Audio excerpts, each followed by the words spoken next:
एक बार फिर हमारे चैनल क्लिक टू लर्न में, और मैं हूं आपके साथ कायनात। उम्मीद करती हूं कि आपको हमारी वीडियोस पसंद आ रही होंगी। और रमज़ान के इस बाबरकत महीने में लाई हूं मैं आप सबके लिए खुशखबरी, स्पेशली उन ख़वातीन के लिए जो सुबह शाम रहती हैं किचन में और अपनी स्किन का ख्याल नहीं कर पाती हैं, तो उनके लिए ऐसी खुशखबरी कि वो कम टाइम में अपनी केयर कर सकती हैं इस नुस्खे के साथ। आज का ये नुस्खा जो मैं आपसे शेयर करने जा रही हूँ ये नहायत ही आसान और वक्त की बचत के हिसाब से है। आपको बस करना ये है कि जब सहरी में आप उठें तो एक प्याली उसमें दूध डालकर और उसमें कॉटन भिगोकर फ्रिज में रख दें।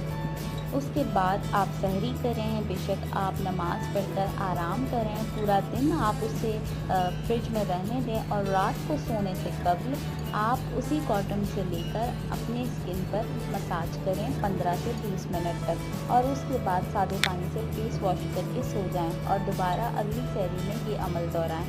आप देखेंगे कि आपकी स्किन रोज़ बरोज़ बेबी स्किन बनती जाएगी और आपकी स्किन पर से जितनी भी छाइयाँ और जो ब्लैक हेड्स हैं वो सब तमाम ख़त्म होते जाएंगे और आपकी स्किन चमकदार और साफ़ और शफाफ होती जाएगी।